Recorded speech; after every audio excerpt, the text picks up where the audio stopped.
Efendim Havana Küba'ya indik. Jose Marti Havaalanı'nın dış hatlar çıkışındayız. Şu anda bekliyoruz. Yani uçaktan dışarıya adım attık. Yani inanılmaz bir sıcaklık bizi karşıladı. Böyle üstüme böyle bir sıcaklık ki sıcak hava dalgası geldi. Ya sadece sıcak olması yetmiyor. Sabah saat 8 şu anda. Yaklaşık 29 derecelik bir hava sıcaklığı var. Yani Allah'tan güneş yok ama yani her an güneş de çıkabilir. İnanılmaz bir nem var. Yani böyle üzerime yapıştı bütün kıyafetim. Yani geliyorsanız buraya mutlaka yanınızda ekstra 10-15 tane daha tişörtle falan gelin. Yani her dakika tişört değiştirmeniz gerekir gibi görünüyor. Sabah 8'de böyleyse yani öğlen saatlerini falan düşünemiyorum. Gerçekten çok sıcak. Temmuz ayındayız şu anda. Neyse Jose Marti Havaalanı'ndayız. Jose Marti biliyorsunuz Küba'nın önemli değerlerinden bir tanesi. Bu devrim meydanında da zaten heykeli var. Gidebilirsek gideceğiz oraya da. Bu devrim ateşini fikir olarak Küba'ya aşılayan edebiyatçı, şair, profesör vesaire sonuna istediğiniz kadar şey ekleyebilirsiniz. Önemli bir düşünür diyelim biz Jose Marti için. Onun adını da havaalanına vermişler. Zaten birçok yerde de adına rastlayacağız. Şimdi bu sıcaklıkta yani konuşmak da çok zor. Efendim otele gidelim. Hadi bakalım oteli bir görelim.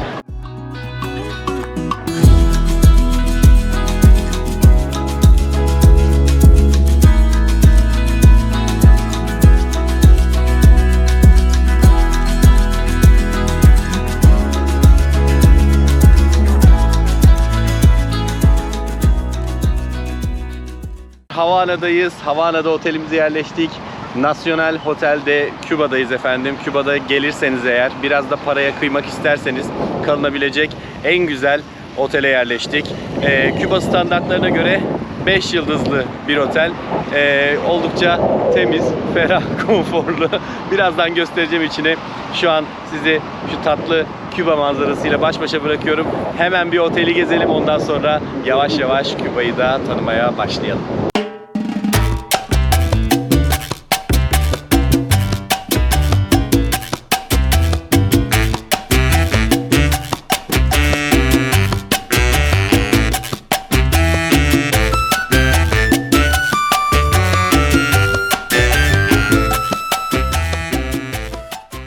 Otel Nacional de Cuba gerçekten inanılmaz tarihi bir otel. Çok önemli insanların, çok ünlü insanların kaldığı bir otel. Kalınabilecek en güzel otellerden yeri, konumu olarak her yere yakın bir otel. Ancak tabii ki bununla sınırlı değil. Yani tamam bu civarda 1-2 tane otel var. En güzeli bu ama hafif böyle New Havana'dan Miramar'a doğru gitmeye başlayınca gerçekten her yer otelde olmaya başlıyor. Yeni yapılanlar, eski yapılanlar vesaire. Yani gerçekten 5 yıldızlı hani bizim Türkiye'deki Antalya'daki, Bodrum'daki vesaire otellerden çok bir farkı yok. 5 yıldızlı otel. Hepsi çok büyük. Bazıları küçük olmasına rağmen inanılmaz lüks vesaire. Miramar bölgesinde gezmek gerçekten çok keyifli. Yani böyle biraz daha traditional 1940'lar 50'lerin Havana'sını arıyorsanız kesinlikle Old Havana'ya gidin. Oradaki yaşam koşullarını vesaire birebir ilk elden görün tabii ki. Ama diğer taraftan biraz daha böyle hani böyle doğal güzellikler farklı, biraz daha modern yapılar istiyorsanız Havana'da hem konaklamak olsun hem gezmek için olsun Miramar bölgesindeki her yere bakabilirsiniz yani. Her taraf çok güzel. Tabii ki burada oteller herhangi bir otantik dokuya sahip değil. Sadece konaklama, keyif yani rahat, konforlu bir şekilde zaman geçirmek için geçerli. Fiyatları da gene gecelik tabii ki en kötü 120 dolar, 120 eurodan başlayan fiyatlarla orada konaklayabilirsiniz. Tabii ki daha uygun dönemine göre fiyatlar değişmektedir ama genelde bu civarda. Ama işte o oteller nasıl oteller? Yani modern oteller. Yani hepimizin gittiği standart sıradan oteller. Biraz daha Küba'yı hissetmek istiyorsanız, biraz daha böyle yaşamak istiyorsanız yani o dokuyu hissetmek, burnunuza çekmek, her şekilde hissetmek istiyorsanız bence biraz daha böyle geleneksel otellerde konaklamakta fayda var. Geleneksel otellerde konaklarsanız tabii ki birçok otelin şeyi çok kötü, durumu çok kötü. Ama hem geleneksel otellerde konaklayayım hem de böyle rahatıma düşkün olayım işte klimam olsun, rahat böyle konforlu olsun, hizmet çok güzel olsun diyorsanız da en güzel tercihlerden birisi zaten Nacional Hotel de Cuba. Küba'ya geldiğimizde otelde ne görürüz ne göremeyiz. Yani tahmin et deseler herhalde en son tavus kuşu göreceğim aklıma gelmezdi. Otelde serbestçe gezen böyle tavus kuşları var efendim. İşte yani şey yapmıyorlar, gördüğünüz gibi hiç yadırgamıyorlar.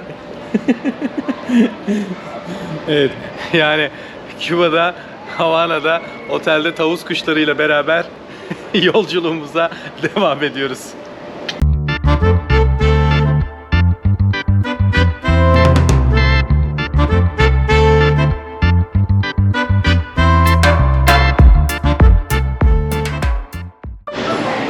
Evet, şimdi kaldığımız otelde 50 euromuzu pezoya döndürüyoruz efendim.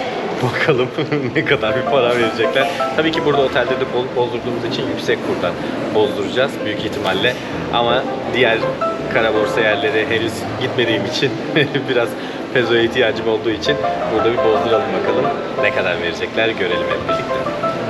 Efendim paramızı bozdurduk 50 euroya. 50 euroya 6,355 peso böyle verildi efendim.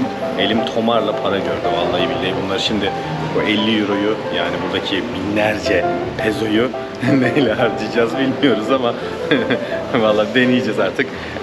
Hediyelik eşya alacağız inşallah, bakalım. Efendim Küba'ya geldiğinizde, Havana'ya geldiğinizde fark etmez zaten.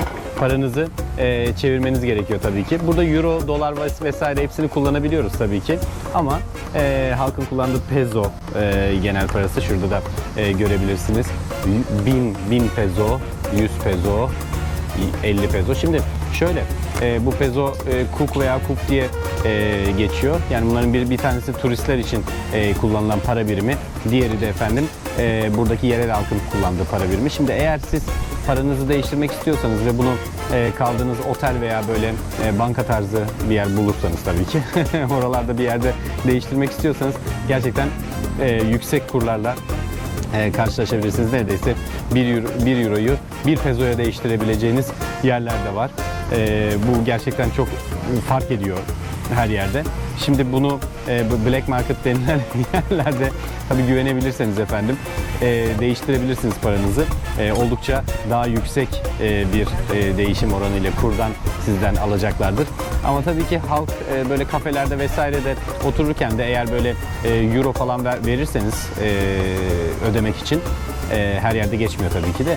Euro falan verirseniz ya da dolar verirseniz bunu size üzerine peso olarak da verebiliyorlar. Bu güvenli bir değişim yöntemi. Eğer buraya gelirseniz ve paranızın değeri düşmeden, en azından değerinde bir şekilde değiştirmek istiyorsanız mutlaka kafelerde ödeme yaparken üstünü peso olarak isteyebilirsiniz ya da zaten havaalanına indiğiniz anda her yerde size böyle değiştirmek ister misiniz paranızı diye zaten soruyorlar. Gezmeye başladığınızda herkes soruyor. Sokak başlarında bile. Bu her yerden paranızı değiştirebilirsiniz ama birazcık kur farkı olacağını şey yapın. Ortalama yani 7 euroya kadar fark ediyor efendim. Yani tutturabildiğine gibi bir durum var. Yani biraz göze açık davranmak lazım. Mutlaka pazarlık etmek lazım. Paranızı değiştirirken pazarlık etmeyi unutmayın, yoksa çok daha az parayla sizi uğurlayacaklardır diye düşünüyorum.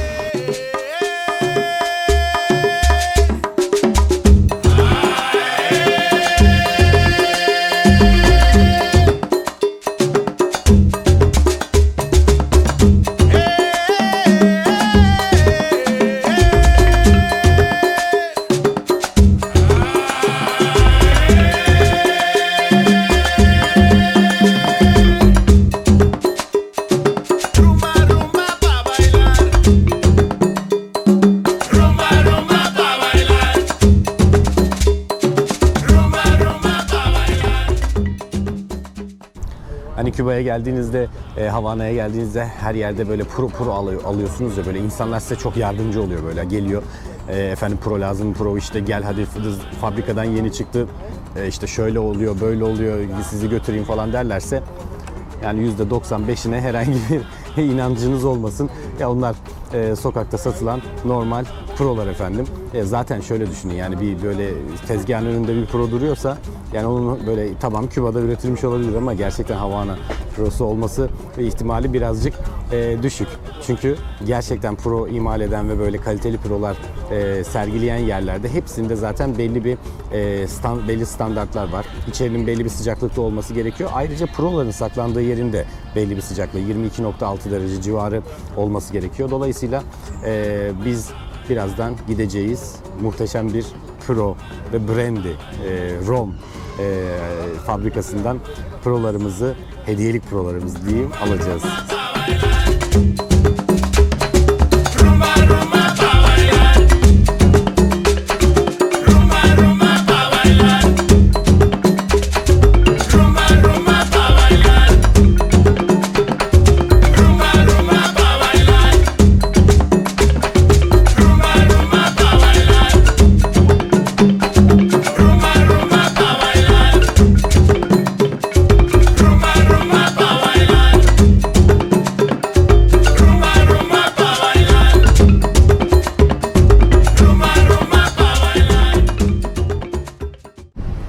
Evet, şimdi Modern Havana sokaklarında yürüyoruz efendim. Modern Havana dediğimiz, yani o kadar da modern Havana değil tabii ki.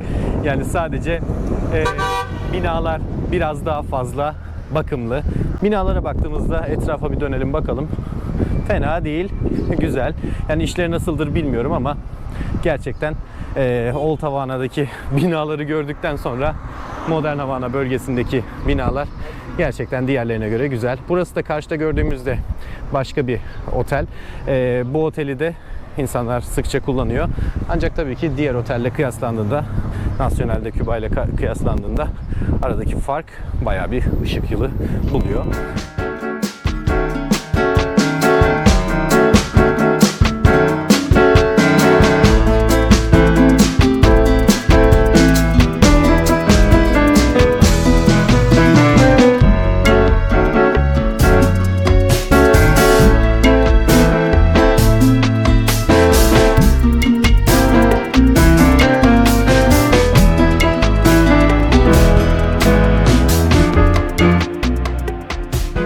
Evet, hemen karşıda artık Küba'nın en yüksek yapısı olan yeni iş merkezi otelini görüyoruz. Bu henüz tamamlanmamış bir yapı. Bundan önce Jose Marti Meydanı'ndaki, Devrim Meydanı'ndaki heykel ve diğer o çevresi aslında Küba'nın en yüksek zirvesiydi. Artık bu yapıdan sonra Küba'nın en yüksek zirvesine burası diyoruz efendim. Evet, yine arkamda Modern Havana'daki La Rampa isimli yemek yiyebileceğiniz, oturabileceğiniz yeri görüyoruz. Ama tabii ki burası da oldukça pahalı. Kime göre? Havana'da yaşayan insanlara göre, turistlere yönelik yapılmış Modern Havana'daki restoranlardan bir tanesi. Yine şehir merkezinden rahatlıkla ulaşabilirsiniz. Evet, şu anda tam etrafta geziyoruz. Tam bir turist gibiyiz. Yani elimizde kamera, kafamızda şapka, sırtımızda da sırt çantası, tam bir turist gibiyiz. Dolayısıyla bizim zaten turist olduğumuzu anlayan herkes bir şey söylüyor. Keşke biraz İngilizce bilseler. Herkes İspanyolcadan devam ediyor. Çatpat hepsi İngilizce tabii ki öğrenmiş. Ama yine de anlaşmakta zorluk çekiyoruz. Şimdi Modern Havana'da yürüyoruz dedik ama sağımıza solumuza baktığımızda böyle bazı eski Havana'dan kalma yapılar zaten gözümüze çarpıyor. Bunu da kısmen restore etmişler ama yine de sadece giriş katını restore etmişler. Üst katları yine aynen duruyor. İçlerini tabii bilmiyorum, giremiyoruz, özel mülk. Hepsi burada sürekli konaklıyorlar. İnsanlar buradaki evlerinde belli bir ücret karşılığında odalarını kiraya veriyorlar. Hani baktığınızda böyle, hani filmlerde görürsünüz ya, 60'lı filmlerde böyle yapıştırma, tek tek harfleri yapıştırdıkları sinema salonları olur. Mesela Michael Jackson Thriller klibinin başında Thriller yazar ya, öyle yapıştırma harflerle. Aynı onun gibi bir sinemanın gösteri merkezinin önündeyiz.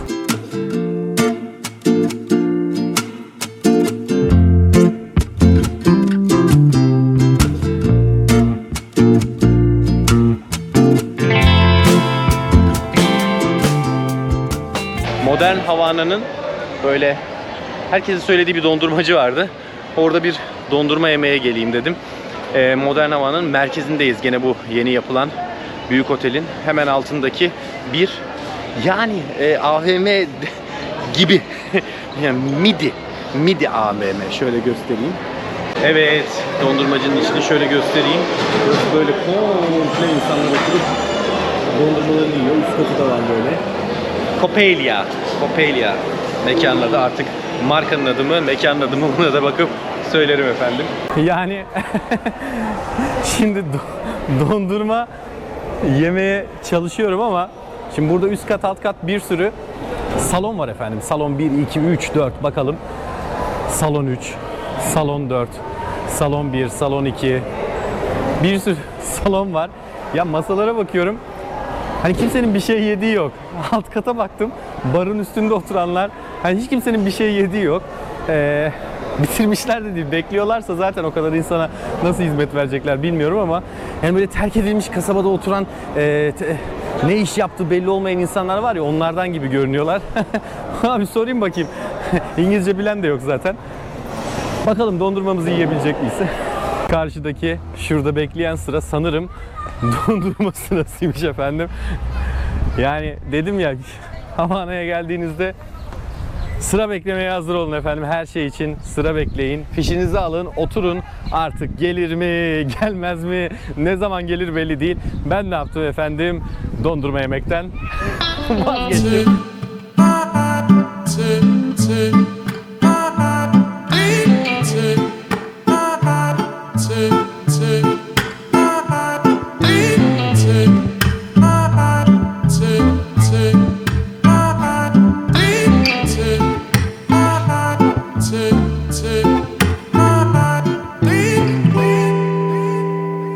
Evet, şimdi geldik Küba'nın en önemli meydanlarından birine, hatta en önemli meydana tabii ki Plaza de Revolucion'a geldik. Devrim Meydanı'na geldik efendim. Hemen arkamda Camilo'nun bir büst demeyeceğim, yapılmış bir eserini görüyorsunuz binanın üzerinde. Yani herkesin gelip mutlaka ziyaret ettiği bir meydan burası. Hemen şurada bütün fotoğraflardan, videolardan, birçok şeyden hatırlayabileceğiniz Che Guevara'nın duvar üzerine yapılmış yüzünü içeren motifini görüyorsunuz. Hemen arkaya döndüğünüzde de zaten o kadar büyük bir meydan ki yürüye yürüye bitmedi. Hemen arkada Jose Marti'nin heykelini görüyorsunuz. Jose Marti biliyorsunuz çok önemli birisi. Küba'da devrim daha başlamamışken onunla ilgili fikirleri, onunla ilgili düşüncelerini söyleyerek halkı bu fikre yavaş yavaş alıştıran bir edebiyatçı, şair, profesör vesaire adına ne derseniz yani Küba için son derece önemli, tarihinde yer almış birisi Jose Marti. Birçok plazada zaten adı var Jose Marti'nin.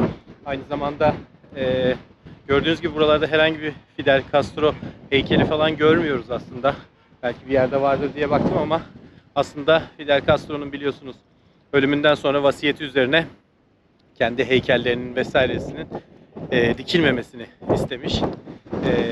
Ona da saygı duymuşlar. Dolayısıyla Fidel Castro'nun çok fazla heykelini vesaire göremiyoruz aslında buralarda.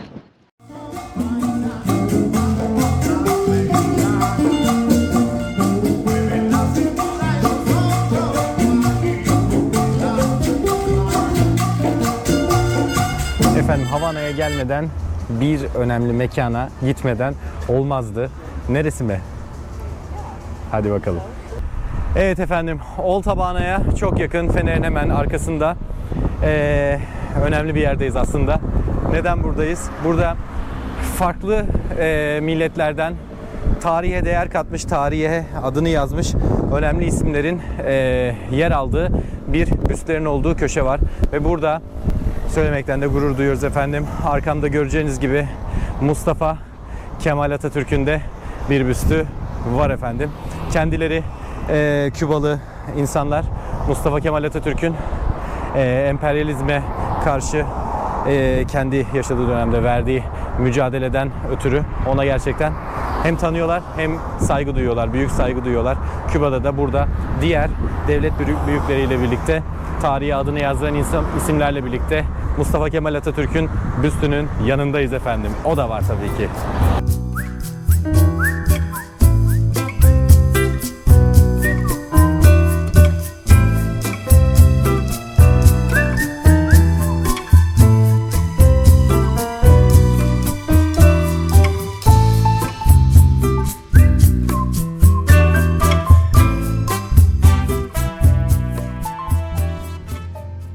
Şimdi efendim yolda yürürken tabii sokaklarda bir sürü yerde salsa klasları, zumba klasları falan böyle son, rumba, perküsyon klaslarına rastlayabiliyorsunuz. Tabii ki bunlar oldukça eski bir takım yapılar da var. Ben size bir tanesini göstereyim de ben denk geldim.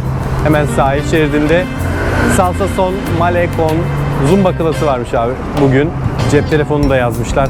Girişi şöyle bir bina, bunun üst katında şurada da küçük böyle darmadağın olmuş bir tabelası var. Clases de Salsa diye. Evet, Küba'ya geldiğimizde, Havana'ya geldiğimizde görmemiz gereken bir diğer yerde Callejón de Hamel. Şehir merkezine çok yakın aslında. Şehir merkezinde diyebiliriz. Biraz daha böyle Old Havana'ya yakın bir yerde. Oldukça farklı sokak sanatçılarının böyle değişik ellerinde kalan artık parçalardan yaptıkları muhteşem sanat eserlerinin olduğu bir yer. Burayı da mutlaka Küba'ya geldiğinizde, Havana'ya geldiğinizde ziyaret etmeniz gerekiyor efendim. Callejon de Hamel'in yaratıcısı Kübalı sanatçı Salvador González Escalona. Sanatçı Afro-Küban tarzını sürrealizm, kübizm ve işte soyut sanatın bir karışımı olarak tanımlamakta aslında. Salvador ABD, işte Norveç, İtalya ve Venezuela'nın yanı sıra Küba'da uzun yıllar sanat eserleri ürettikten sonra 1990 yılında dairesinin dışındaki sokağı sanat eserleriyle süslemeye başlamış. Escalona yaklaşık 2 blok uzunluğundaki alanı mozaik, resim ve heykellerle şans getiren bir tahta, böyle eski küvetlerden yapılmış bir sırayla doldurmuş. İşte sonra sanat eserleri sokağa ve binaların yan taraflarına yayılmaya başlamış. Bir zamanlar oldukça böyle ıssız olan bu bölge günümüzde renkli sokakları ile yer alan, halkı ve ziyaretçileri eğlendiren müzisyenler ve rumba dansçıları için egzantrik bir fon oluşturmakta. Özellikle pazar günleri öğleden sonraları rumba seansları yapılıyor. Ziyaretçiler arasında da hayli popüler. Bugünlerde böyle Yoruba Panteon'un böyle eski tanrıları, orişalar gibi giyinmiş komşular ziyaretçileri de karşılamak için sokaklara çıkmakta. Böyle davul sesleri falan yükselmekte. Genelde Callejon de Hamel'in yapısına bakacak olursak kendine has bir karakteri var. Sokak girişi üst üste sıralanmış ve boyanmış taşların oluşturduğu bir kemerle giriliyor efendim. Bu taşlar Tanrı'nın ve orişaların ölümsüzlüğünü aslında temsil etmek istiyor. Otanes olarak da adlandırılan bu kemer popüler bir efsaneye göre savaş tanrıları işte orişalar, Elegua, Ogun, Ochosi ve Ogun'un kutsandığı yerlermiş. Diğer taraftan Callejon de Hamel'e girdikten sonra Afro-Küba kültürünü temsil eden parlak renkleriyle boyanmış çevredeki binalar da dahil olmak üzere tüm alan böyle acayip dikkat çekiyor. Callejon de Hamel hani bir topluluk galerisinden veya birçok kişinin dediği gibi bir açık hava müzesinden aslında çok daha fazlası. Burası güzel sanatın yanı sıra çocuklar ve gençler için yaratıcılık atölyeleri, konferans döngüleri ve tiyatro gösterileri içermekte. Bunlar aracılığıyla sanat ile Küba'nın tarihsel kimliği birbirleriyle ilişkilendirilmekte.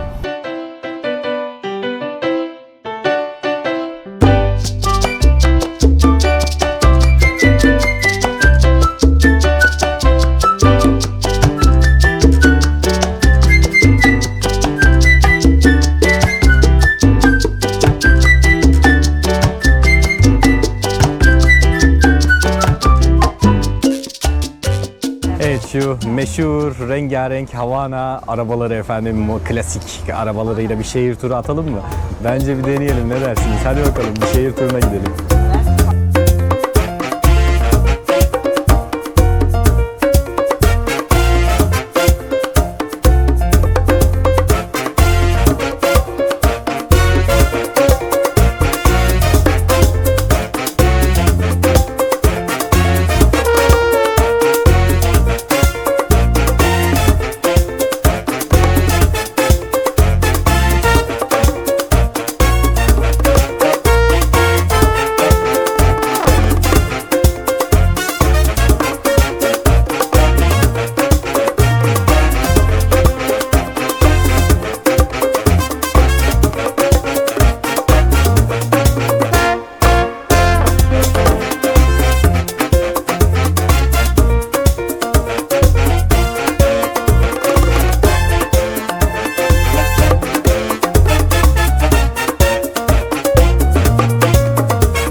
Evet efendim, Old Havana'da, eski Havana'da bu renkli tatlı arabaların kiralandığı yerdeyiz. Böyle arkamda görebilirsiniz, bir sürü sıralanmış rengarenk arabalar. Efendim bunlar biliyorsunuz 1950'lerde 60'larda getirilen arabalar ama tabii ki devrimden sonra malının mülkünü bırakıp giden Amerikalılardan Havana'ya miras kalan arabalar efendim bunların hepsi. Hepsi birbirinden güzel. Yani çoğunda aslında yani orijinal kalmamış. Dışarıdan böyle güzel güzel görünüyor ama çoğu orijinal değil. Motorları genelde değişmiş. Yedek parça ve motor sıkıntısından dolayı arıza yapan araçlar tamir edilemediği için efendim motorlarını değiştirmişler ama görüntüler harika ve kültürel miras olarak kabul ediliyor ve çok zor efendim alımsatılıyor. Çoğu da zaten devlete aitmiş. Devlet tarafından işletiliyormuş. Evet, bu arabalara valla biz de bineceğiz inşallah. Zaman olursa siz de mutlaka Havana'ya gelince bu arabalarla bir şehir turu atın efendim. Evet efendim, Havana'ya geldik. Tabii ki bu rengarenk arabalardan birinde şehir turu atmaya başlıyoruz efendim. Valla bunlarla tabii ki pazarlık etmeniz gerekiyor. Şehir turuna başlamadan önce başta 50 euro 50 dolar diyorlar efendim. Ondan sonra biraz pazarlık ettikten sonra 35, daha sonra 30, 25, 20 diye düşüyorlar. Benim ayarladığım araba 20 dolara sizi şehir turu yaptırıyor efendim. Çok güzel, tatlış kırmızı bir araba buldum. Evet, şöyle beyaz da koltukları var. Şöyle keyifle Havana'da bu eski arabalarla zaman geçirelim efendim. Böyle buram buram benzin kokusu geliyor. Buram buram. Hani nasıl anlatayım? Araba artık kaç litre motora sahipse, nasıl bir benzin yakıyorsa her taraftan benzin kokusu geliyor. Üstü açık olmasına rağmen. Ama yine de bu keyif gelmişken yapılabilecek bir şey.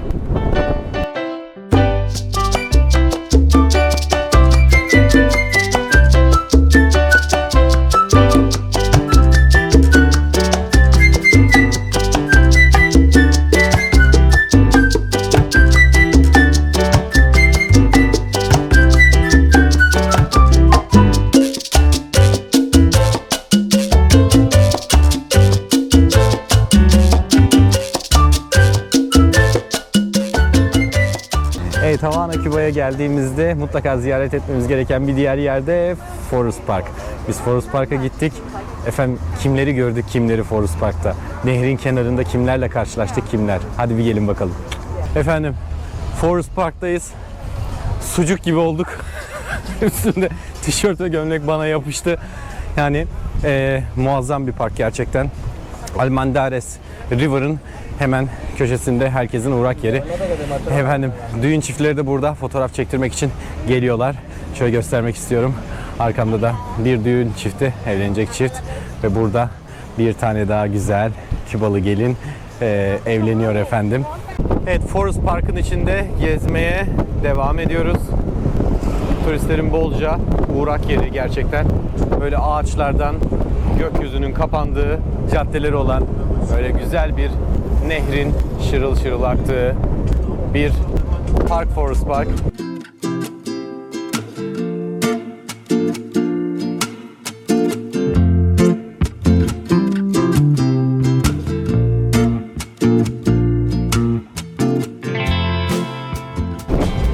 Evet, Forest Park'ın florası ya gerçekten muazzam. Yani ağaçlar görünmüyor. Nerede bu orman? Ağaçların görüyorsunuz üstü. Yani böyle sanki bir perdeyle kapanmış, tülle kapanmış. Tamamen kapalı. Ya bitkinin adını gerçekten bilmiyorum. Bakıp mutlaka yazarım bir yere. Ben de öğrenmek istiyorum. İnanılmaz güzel bir doğası var Forest Park'ın. Evet efendim, burada ne görebilirsiniz? Forest Park'ta efendim Elegua. İleride görebilirsiniz. İleride şu an denizden yıkandı ve o tarafa gitti. Oraya da gitmeye çalışacağım. Elegua'yla sohbet edeceğim. Küba'ya geldiğinizde böyle ormanın içinde, derinliklerinde Elegua ile karşılaşma ihtimaliniz gerçekten çok yüksek efendim.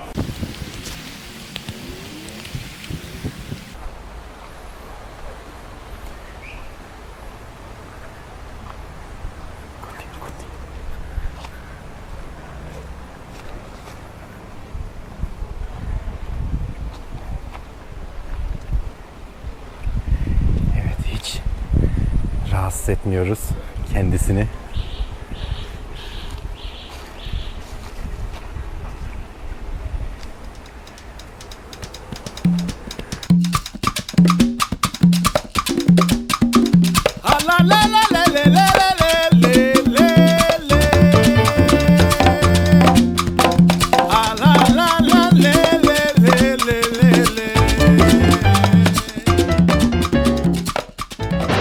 Evet, şu an Havana'nın neredeyse merkezindeyiz efendim. Neredeyse demek az kalır. Merkezindeyiz. Old Havana ve New Havana, Nuevo, Moderno Havana'nın tam kesiştiği noktadayız. Aslında Old Havana'ya daha çok geçiyor.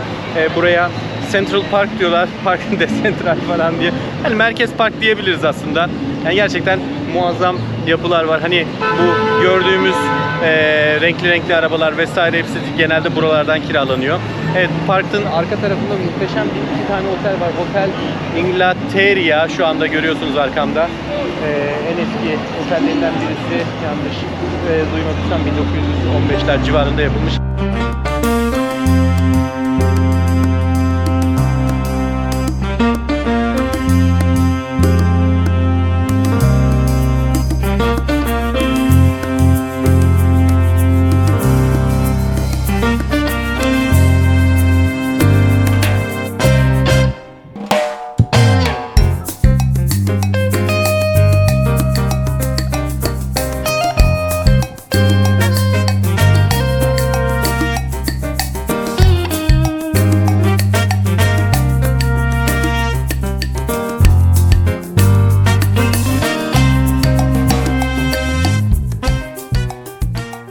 Evet, şu an arkamda da Havana Capitol binasını görüyorsunuz. Hükümet binasını. Mutlaka gelince ziyaret edilmesi gereken binalardan birisi. Tabii ki biz giremedik. İçine açık da değil. Zaten almıyorlar. Olsun ama dışından bile görmek güzel. Diğerlerine nazaran daha yeni bir yapı olduğunu söylemem gerekiyor. Old Havana'da bölgesinde bu yer alıyor Capitol binası. Şu anda öğleden sonra yani hala sıcaklık 29 derece göstermesine rağmen biz 40 derece hissetmeye, 40 daha da fazla hissetmeye devam ediyoruz. Yapış yapış olmaya devam ediyoruz. Havana'nın gerçeği bu. Henüz söylenen sineklere rastlamadım. Etrafta hiç sinek yok. Temmuz ayındayız. Ama sıcaklık gerçekten feci. Okyanus iklimi tamamen.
Şimdi eski Havana'nın sokaklarında yürümeye başladık.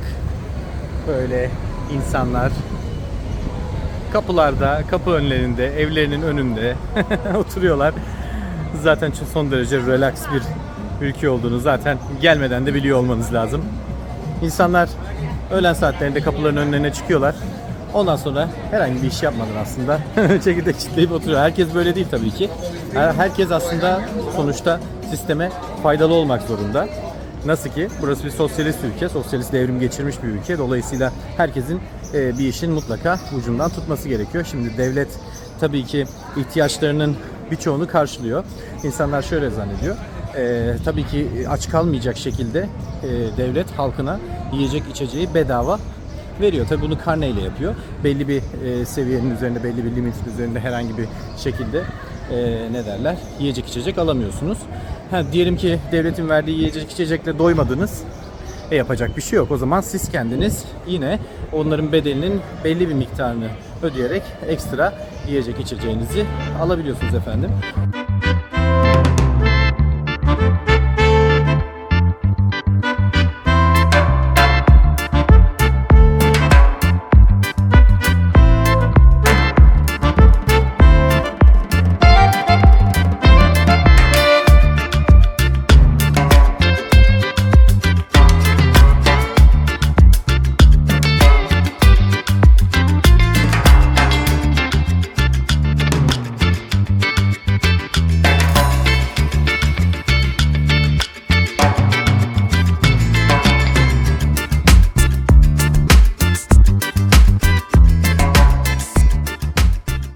Evet, karşıda Museo de Arte Colonial'i görüyoruz. Koloni Müzesi. Evet, bu İspanya sömürgesinde olduğu dönemde yapılmış bir yapı. Zaten bu meydan da komple İspanya sömürgesinde olduğunda yapılmış bir meydan. Bunun tabi giremedik içine. Gündüz saatlerinde açmış, biz biraz akşam 6 gibi falan geldik. Dolayısıyla kapalı. Ama olsun, dışından en azından görmüş olalım. Genelde Havana Küba videolarında zaten şu püros içen, sizlerle fotoğraf çektiren hanımları görürsünüz. O hanımlar da efendim şurada karşıda duruyorlar, püro içiyorlar. Çok tatlı hanımlar görüyorsunuz. Herhalde sadece bakayım, yok. Sadece fotoğraf çekiyorlar. Bütün videolarda da bolca görüyorsunuz aslında. Burada Havana Küba'da genelde sağlık hizmetleri, genelde değil her yerde zaten, sağlık hizmetleri ücretsiz, eğitim hizmetleri ücretsiz. Diğer taraftan elektrik çoğu yerde ücretsiz, bazı yerlerde %70'ini karşılıyor, %30'unu kişilerden alıyor. Yani birçok şey aslında ücretsiz. Ama tabii yani böyle anlatınca çok güzel gibi geliyor. Her şey ücretsiz, o ücretsiz, bu ücretsiz, ama tabii ki bazı sıkıntıları da bunlar beraberinde getiriyor. Şimdi burada mesela kafelerde çalışan insanlarla bir hastanede çalışan doktor vesaire aslında neredeyse aynı maaşı alıyor. Aralarında 3 dolar, 5 dolar belki oynuyordur, belki oynamıyordur. Dolayısıyla yani bu gelir dengesindeki dengelilik diyeyim, birçok sıkıntıyı da beraberinde getiriyor. Yani sosyalizmle yönetilen herhalde kalmış birkaç ülkeden birisi Küba. Hala da bununla devam ediyor.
Evet, Havana'nın en güzel yerlerinden birindeyiz. Neredeyiz efendim?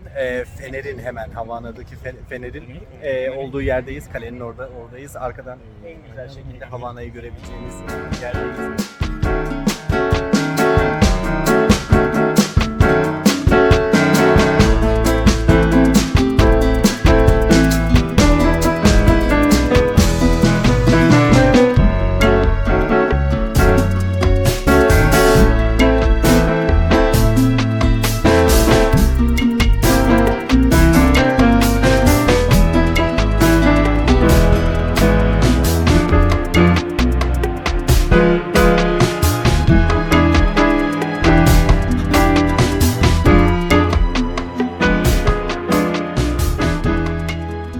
Evet, Havana Küba'ya geldiğinizde mutlaka görmeniz gereken yerlerden bir tanesi de Fusterlandia. Neden mi? İnanılmaz bir sanat eseri. Yani dünyada eşi benzeri olmayan bir sanat eseri. Siz gelin videoyu izleyin. Ben de size ufak ufak bilgiler vereyim bununla ilgili. Evet arkadaşlar, şimdi muazzam bir yerdeyiz. Havana, Küba'ya, Miramar bölgesine gelirseniz efendim Fusterlandia'ya mutlaka gelin. Burada bir sokağa tamamen buradaki evlerin hepsinin üstünü farklı farklı seramiklerle kaplamışlar ve inanılmaz muazzam bir yer çıkmış. Şimdi bunların en ünlüsünü ziyaret ediyoruz, Fusterlandia'yı. Gelin beraber içeride neler oluyor bir görelim. Fusterlandia, Kübalı bir sanatçının Havana'nın eski yoksul bir mahallesi olan Caimanitas'ın rüya gibi bir halk sanat merkezine vallahi dönüştürülmüş hali. Bu kamusal mimari projelerinden genelde ilham aldığını söyleniyor. Küba'nın Picasso'su olarak adlandırılan Jose Rodriguez Fuster tarafından tasarlanmış. Tabii Fusterlandia'nın tarihine bakacak olursak 1975 yılında kendi evini mozaik çinilerle süsleyerek bir sanat müzesine dönüştürmesiyle başlamış. Kendi bungalovunu renkli kiremit ve kırık çanak çömlek parçalarıyla kaplayarak başlamış. Büyük bir avlunun yüzeylerini dolduran böyle coşkulu figürler yemyeşil bitki yaşamını böyle yavaş yavaş şekillendirmiş. Duvarların ötesinde insanların Küba güneşini övüyorlarmış ya da böyle dans ediyorlarmış gibi kollarını havada sallarken deniz kızları, balıkçılar, dev bir ahtapot, yakındaki okyanusa böyle cömertliğini ve saygılarını sunan çeşit çeşit bitkiler, hayvanlar. Bunlar çiçek ile balık tasvirlerinin yanı sıra devasa böyle yüzen gözler ve duman veya deniz köpüğü gibi Havana'ya tırmanan dalgalı kıvrımlar gibi daha böyle gerçeküstü ayrıntılar da var tabii ki. Fuster'in komşuları duvar resimlerini ve renkli nativizmden aslında o kadar etkilenmişler ki projeyi genişletebilmesi için evlerini Fuster'e vermişler. Çok geç gitmeden katkıda bulunmaya da başlamışlar ve yeni nesil sanatçılar ile mimarlar doğmuş. Tabii Fuster kendi evini kapattıktan sonra sokaklara ve çevredeki binalara geçmiş ve burada park bankları, otobüs durakları, evleri, hatta yerel bir doktor muayenehanesinin cephesini de dönen renkli böyle kompozisyonlara çevrilemiş. Böyle günümüzde çalışmaları halen mahallenin 80'den fazla evini ve ek yapılarını kapsamakta. Günümüzde de bu projenin odak merkezi hala Fuster'in evi, yani Thaler Estudi Jose Fuster olmasına rağmen böyle tüm mahallede Fusterlandia olarak bilinen karışık mozaikler ve heykellerden oluşan bir kaleidoskoptur aslında burası.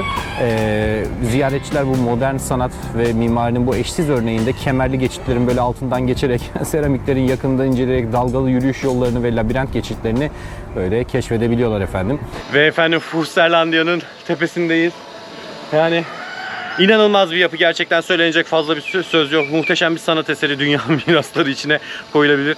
Resmen artan seramikler nasıl değerlendirilir diye düşünülmüş, yokluk içinde bir sanat eseri çıkarmışlar. Her tarafında ayrı bir emek, ayrı bir güzellik var efendim. Her tarafı bakımlı, yani ince ince düşünülmüş, her tarafında bir anlamı var. Şimdi bunları anlatmaya başlasak vallahi çok uzun sürecek. Ben sizi bu güzel manzarayla baş başa bırakıyorum. Fusterlandia'nın yaratıcısı Fuster kendisini hala Barrio çevresinde hani görebiliriz aslında. Bana denk gelmedi ama mutlaka görenler vardır. Komşularıyla da çalışmakta ya da oğluyla seramik boyamaya devam etmekte. Şu anda dünyanın en büyük duvar resmini yaratma hedefi var Fuster'in. Joe Fuster'in Gaudi ve Picasso gibi modernist sanatçılardan ilham aldığı Fusterlandia'nın her yerinde hissedilebilmekte. Yani böyle kübist unsurlar mozaik kreasyonlarının yüzleri ve figürleriyle belirgin hale geliyor. Bunlarla birlikte de yani Küba'nın Karayip adaları arasındaki coğrafi konumunun kapsamlı bir şekilde hissedilebilmesinin sebebi burada. Kültürünü ve insanlarını böyle palmiye ağaçları ile balıklardan sayısız kumsalın sarı ve mavilerine kadar tasvir edilmiş olması gerçekten gerçeküstü bir mimari sunmuş bize. Küba bayrağının büyük parlak temsilleri Fusterlandia'daki sayısız yüzeyi ve ayrıca savaş yok sözcükleriyle süslenmiş dokunaklı bir duvar resmini de orada rahatlıkla görebilirsiniz efendim.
Küba'nın en büyük otelinde, National Otel'de Küba'nın girişinde kaç tane? 2, 4, 6, 8 tane bayrak var efendim. Bayraklardan birisi de Türkiye Cumhuriyeti bayrağına ait.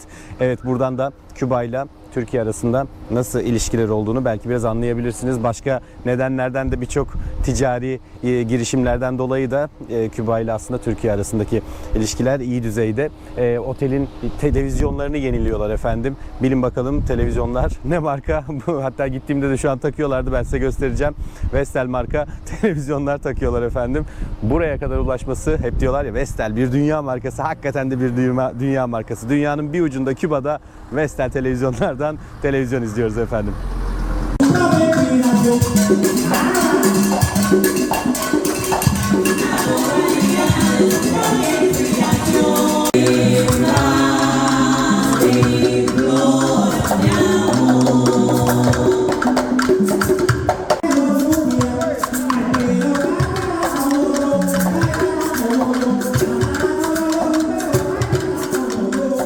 Küba'da dans dersleri nasıl oluyor diye düşünüyorsanız efendim şöyle oluyor. Arkamda gördüğünüz salonda, birazdan göstereceğim, salonda bir workshop var, dans workshopu var. Orişyalardan bir tanesini anlatıyorlar. Tabii ki bunu anlatırken de arkada çok yerel, güzel bir orkestra eşliğinde yapacaklar. Ben şöyle ufak bir göstereyim size. Buradan bakabilirsiniz. Canlı orkestra eşliğinde workshop veriliyor efendim. Bakalım beraber.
Evet, Havana'nın sahil şeridi El Malecón 7 kilometre uzunluğunda Havana'yı, Old ve New Havana'yı böyle baştan başa neredeyse geçiyor efendim. Yani hani onu bunu boş verin ama Küba'ya geldiğinizde inanılmaz bir nem var arkadaşlar. İnanılmaz bir nem var. Yani dışarısı zaten gözümü açamıyorum yani. Şu an 30-35 derece arası bir şey ama hissedilen yani 45 derece civarı falan, öyle bir sıcaklık var. Yani buraya geldiğinizde bilin ki Temmuz'da gelmeyin. Ağustos'ta gelmeyin. Yani daha düzgün zamanlarda gelirseniz daha iyi olur. Gerçekten tişört değiştirmekten bir hal oldum. Sıcaktan, güneşten yani gözümü açamıyorum. Yine de yürümeye devam ediyoruz.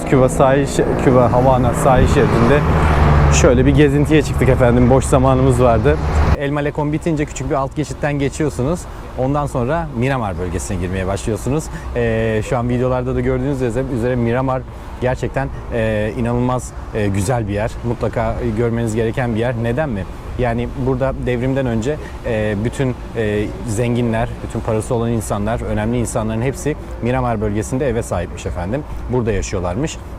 Dolayısıyla Miramar'daki genel görüntü, bakım, evler, ağaçlar vesaire yine çok güzel ama bunun nedeni orada zenginlerin yaşaması değil. Çünkü şu anda sosyalizm devrim olduğu için, sosyalizmle yönetilen bir ülke olduğu için artık orası çok fazla halkın kaldığı bir yer gibi görünmüyor. Arka taraflarında evet ama asıl merkez Miramar'da tüm neredeyse evler, konsolosluklar, işte büyükelçilikler, devlete ait mekanlar, devlete ait kurumlar vesaire bunlardan oluşuyor.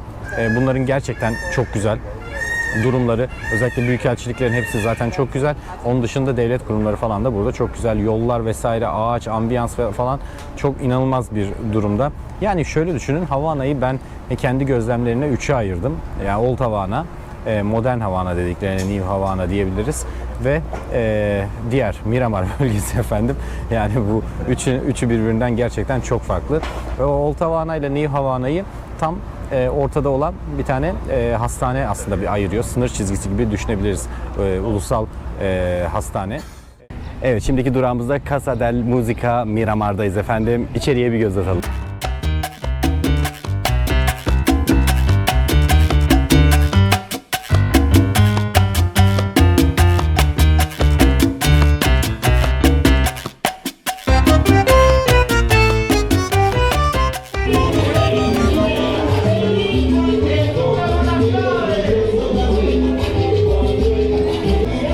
Evet, tabii ki Küba'ya gelince böyle bir şu an bu arada gündüz, böyle öğlen 12 falan, yani şu hale bakın. İnsanlar rueda yapıyor.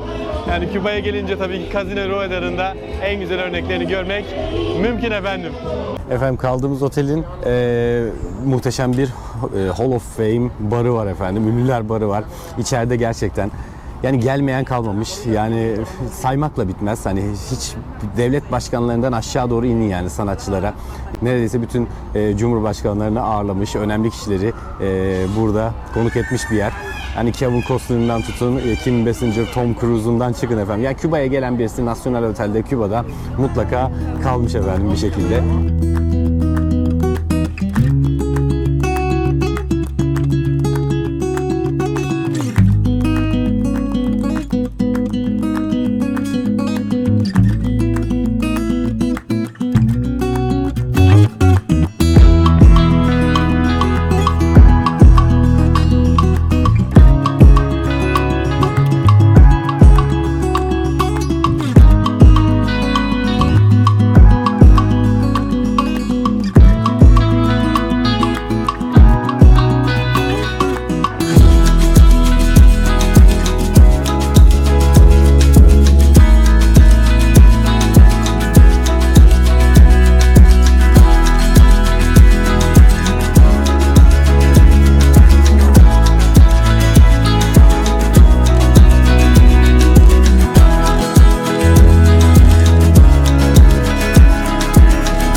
Evet, şimdi kendime bir limonata söyledim efendim. Bu limonatanın içinde de bolca şeker var.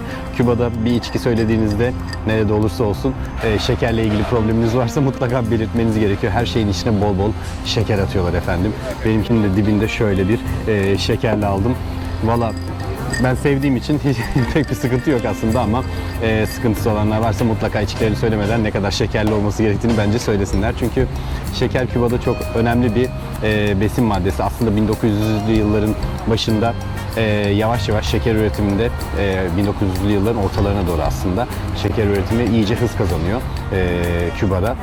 Bunu ihraç etmeye başlıyorlar. ABD ile olan yakın ilişkileri yavaş yavaş kurmaya başlıyorlar 1900'lü yılların başlarında. Daha sonra bu şeker tabii ihraç ediliyor birçok ülkeye ve ekonominin büyük bir kısmını da bu oluşturmaya başlıyor. Devam eden süreçte yavaş yavaş bu şeker üretimi artık bayağı bir artmaya başlayınca üstüne üstlük bir de Küba'nın devrim hareketiyle birlikte ABD'nin ambargoları işin içine girmeye başlıyor ve Küba bu şekerini dünyaya ihraç edemiyor efendim. Elinde kalmaya başlıyor. Dolayısıyla büyük bir maddi gelirden yoksun kalıyorlar. Tabii bu da ekonomilerini derinden sarsan bir unsur oluyor. Dolayısıyla ellerinde bol bol şeker olan bir ülke ne yapar? Tabii ki her şeyi şekerli yapmaya başlar. Bütün içkileri vesaireyi, bütün yiyeceklerini artık şeker kullanmaya başlıyorlar ve gittikçe de artıyor. Küba'da her şey çok tatlı. Dünyanın en tatlı ülkesi Küba diyebiliriz. Havana'da da bu gerçek değişmiyor.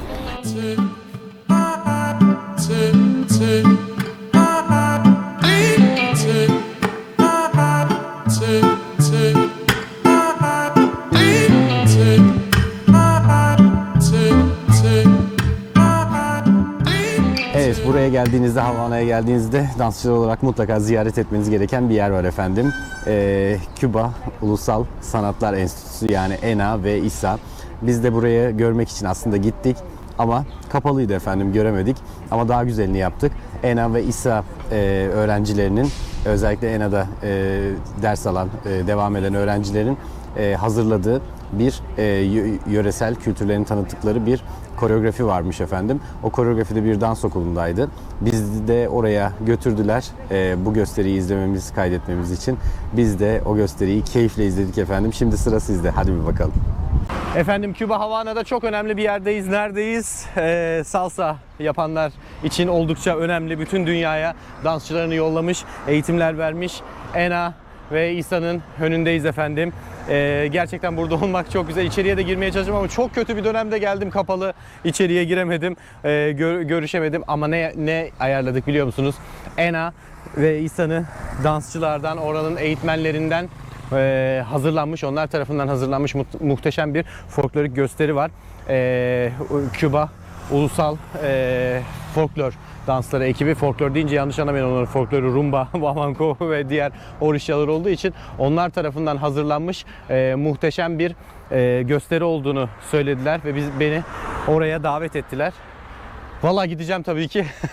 Gösteriyi yerinde, Havana'da izleyeceğim. ENA ve İSA'lı kişilerden, onlarla sohbet etme fırsatı bulacağım. Evet, Havana Küba'dan, ENA İSA'dan, bu güzel iki üniversiteden hepinize sevgiler, selamlar. Efendim, Havana'dayız. Yine Havana'nın en önemli dans okullarından birine uğradık. Yani en büyüğüymüş, öyle söylediler. En önemlilerinden bir tanesiymiş. Onun şöyle bir genel bahçesini falan da bir göstereyim size. Böyle bir sokakta efendim, çok güzel bir sokakta, harika evler var. Ama tabii ki dans okulunun içerisi ve dışarısı çok fena durumda. Şu Havana'daki diğer dans okulları gibi bu dans okulu da efendim dökülüyor. Hani salonlar güzel yapmışlar ama gerçekten bina dökülüyor. Gene en çok restore edebildikleri hal bu herhalde. Yani biraz sonra inanılmaz bir gösteri izleyeceğiz. Bizim için özel hazırlanan bir gösteri olacak. Küba kültürünü buradaki bakanlıkla birlikte çalışmalar yürüten bir dans okulu burası. Onlarla birlikte Küba kültürünü insanlara öğretmek, göstermek ve yaygınlaştırmak için bir gösteri hazırlamışlar. Bunun için de rumba, flamenco, orişyalardan bazıları, artı cha-cha, bolero, daha tam hatırlayamadığım diğer danslara ait örnekleri bize gösterecekler ve bunları canlı orkestrayla gösterecekler. Valla ben de çok merak ediyorum. İsterseniz şu okulun bir genel görüntüsüne bakalım. Yani gördüğünüz gibi duvarlar falan hani yeni inşaattan çıkmış gibi. Şöyle bir salon var. Böyle bir salon var efendim. Yerler inanılmaz pis. Hani nasıl pis, nasıl anlatsam bilmiyorum ama yer inanılmaz bir toz var. Görülmüyor belki kamerada ama karşıda evet, orişyalardan El Egua'nın çok güzel bir vitrayı var. İçeriki salonda da sanırım yanlış hatırlamıyorsam Yemaye'nin bir vitrayı vardı. Gelin bir de isterseniz içeriki salona bakalım. Orayı göstereyim. Evet, böyle küçük bir holü var. İçeride dansçılar şu an geçiyorlar, zaten giyiniyorlar. Şöyle buradan da bu dans okuluna, evet, karşıda Yemaye'nin vitrayı var. Böyle güzel bir yapı. Hani bakıldığında aslında çok büyük bir yer, hani geniş bir yer ama yani bakım konusunda büyük sıkıntıları var. Ama dans kalitesinin üst seviyede olacağına zaten onunla eminim. İsterseniz bir gösteriyi izleyelim. Dediğim gibi bunun küçük küçük parçalar koyacağım bu videonun içine.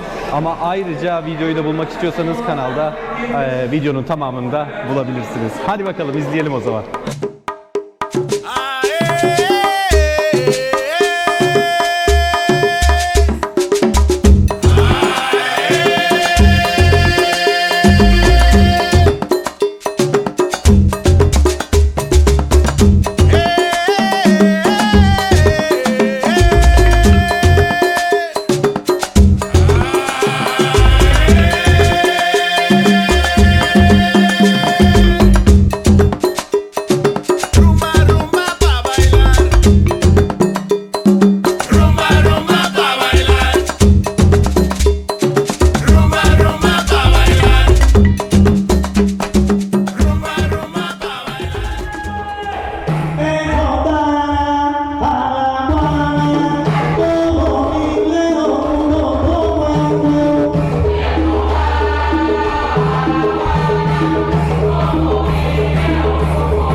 Evet, az önce muazzam bir şey izledik gerçekten. Bu bizler için hazırlanan gösteriyi izledik. Küba kültürünü, Orisha kültürünü, rumba, vavanko'yu ve onların New York'a nasıl taşındığı, cha-cha'yla, mambo'ya nasıl evrildiği, oradan nelerin geçtiği vesaire, bunlar hakkında çok derinlemesine bir bilgi aldık ve üstüne üstlük bunların hepsini muazzam ölçüde icra eden dansçılar bunları gösterdiler.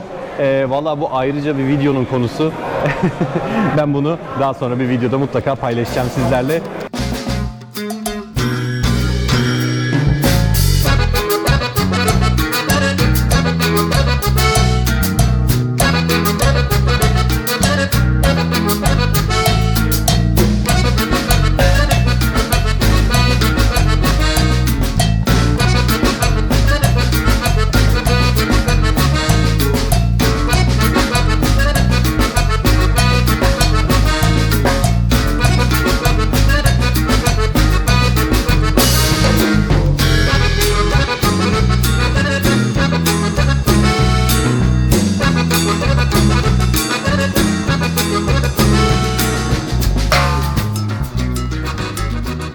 Habana Kompas Dance School'dayız efendim.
Efendim biz neredeyiz tabii ki? Bir kez daha hatırlatmak istersek Habana Kompas Dans Okulu'ndayız.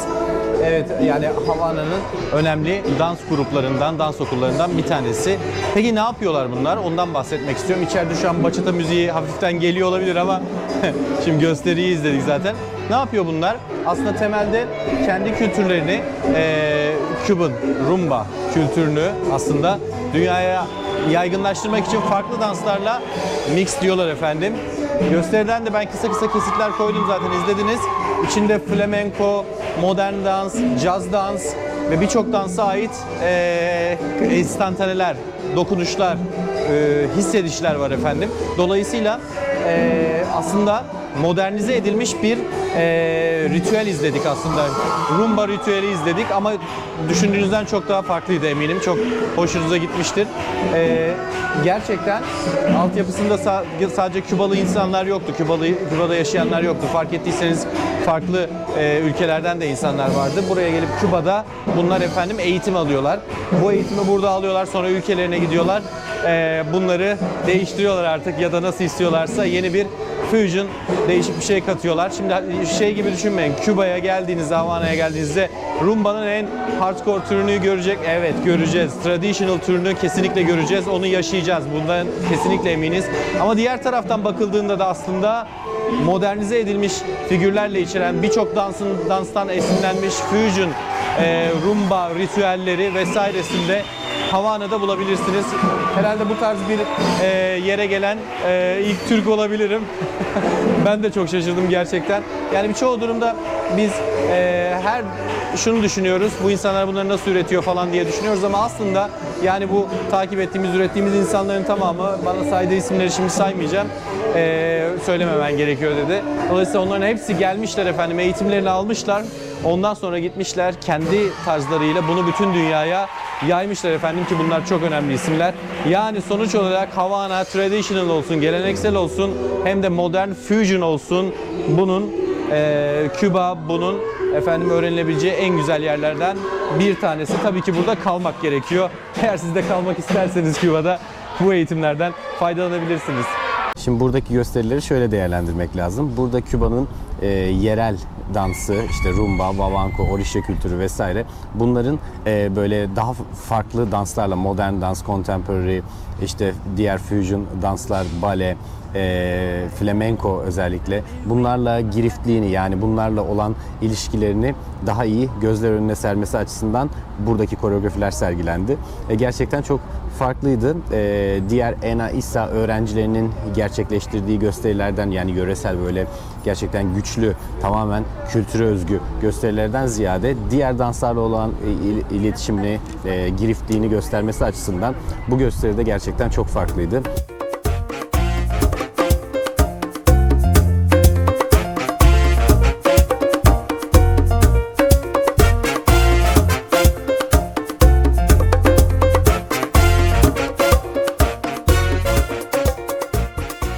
Evet efendim birazdan kaldığımız otelden çıkıp buranın cennet köşesi efendim Varadero'ya doğru yolculuğa başlıyoruz. Gerçekten kumsallarıyla, turkuaz deniziyle, beyaz kumlarıyla muhteşem bir yer olduğunu söylüyorlar. Valla ben de çok merak ediyorum. Hadi o zaman hemen şu Varadero'yu görmeye gidelim. Evet şimdi muazzam bir yapının olduğu yerdeyiz efendim. Bacuna-Yaugua doğru telaffuz etmeye çalışıyorum. Bacuna-Yaugua Bridge'deyiz. Köprüsünün oradayız. Şöyle arkamda köprüyü de görebilirsiniz. Yani gerçekten çok zor bir mühendislik başarısı olmuş buradaki köprü. Yani böyle direkt tropikal orman, direkt yağmur ormanları tarzında bir arkamda orman var. Uzunca uçsuz bucaksız bir vadi ve şu tarafta da zaten denizi de görüyorsunuz. Deniz kenarından geliyoruz. Havana'dan Varadero'ya giderken efendim yol üstündeki önemli turistik mekanlardan bir tanesi, gezip görebileceğiniz yerlerden biri. Gerçekten büyüleyici bir atmosfer var. İnanılmaz yüksek, derin bir vadi var efendim. Daha görünemeyen kısımları var. Şu taraflara gidiyor ama tabii ki ben göremedim.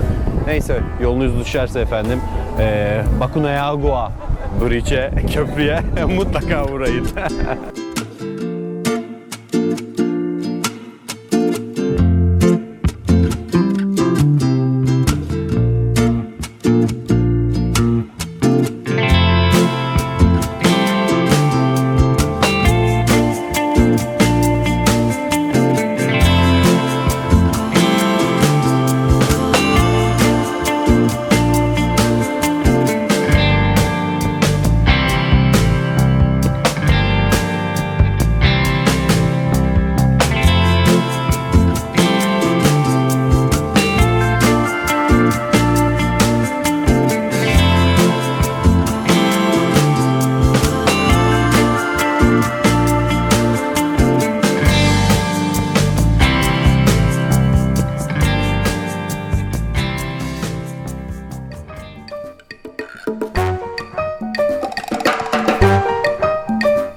Evet efendim, Varadero'dayız, Solo Otel'e geldik.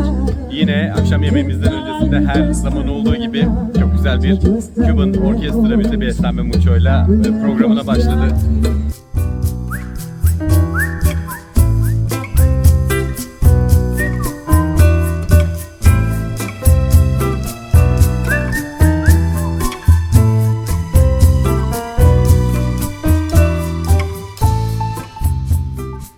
Efendim Varadero'ya sonunda geldik. Sun Otel plajlarındayız efendim.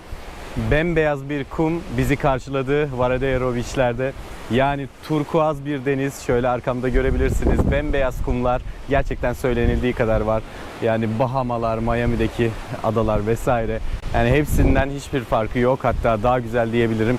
Gezdiğim, gördüğüm yerler içerisinde gerçekten denizin temizliği olsun, plajın ve kumun temizliği olsun ve genel görüntü olsun, ambiyans olsun. En güzel yerlerden bir tanesi Varadero efendim.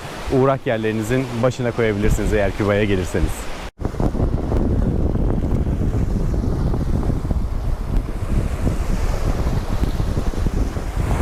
Hani suyu çok seven biri değilimdir. Bilen bilir zaten. Ama yani o kadar bir sıcak var ki efendim. Yani şöyle bir ayağımı sokayım istedim. Önce havuza gittim. Yani ayağımı soktum, dışarısı daha iyiydi. Çok fazla durmadım. Hamam gibiydi. Yani şimdi buradaki denize hafifçe şöyle ayağımı bir sokayım dedim ama havuzdan hiçbir farkı yok. Bu nedir ya?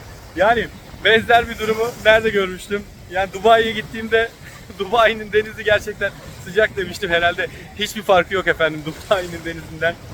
Böyle bir sıcak iki yerde gördüm. Abu Dhabi, Dubai ve Kıbrıs'ın güney kısmında görmüştüm.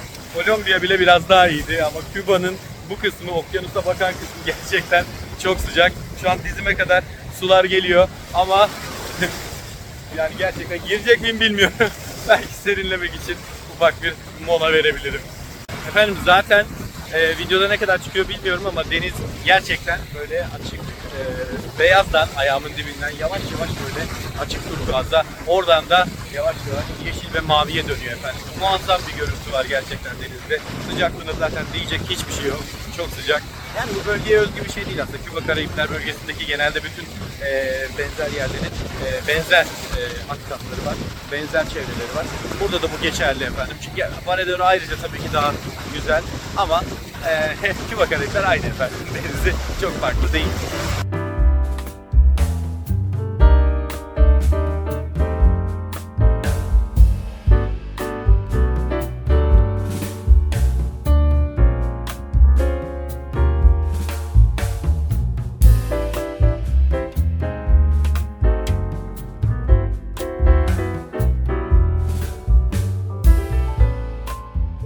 Evet efendim, Küba'ya veda etme vakti geldi. Umarım izlerken keyif almışsınızdır.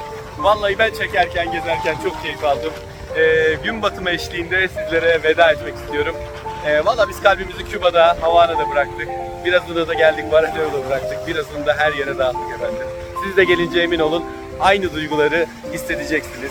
Gerçekten görmeniz gereken bir ülke. Sosyal yapısı, hayata dokunuşları, hissettirdikleri, kendi hayatlarındaki genel olarak yaşamın nasıl karşılık bulduğunu, dansı, salsayı, rumbayı vesaire hepsini deneyimlemek istiyorsanız Küba en doğru tercih olacaktır.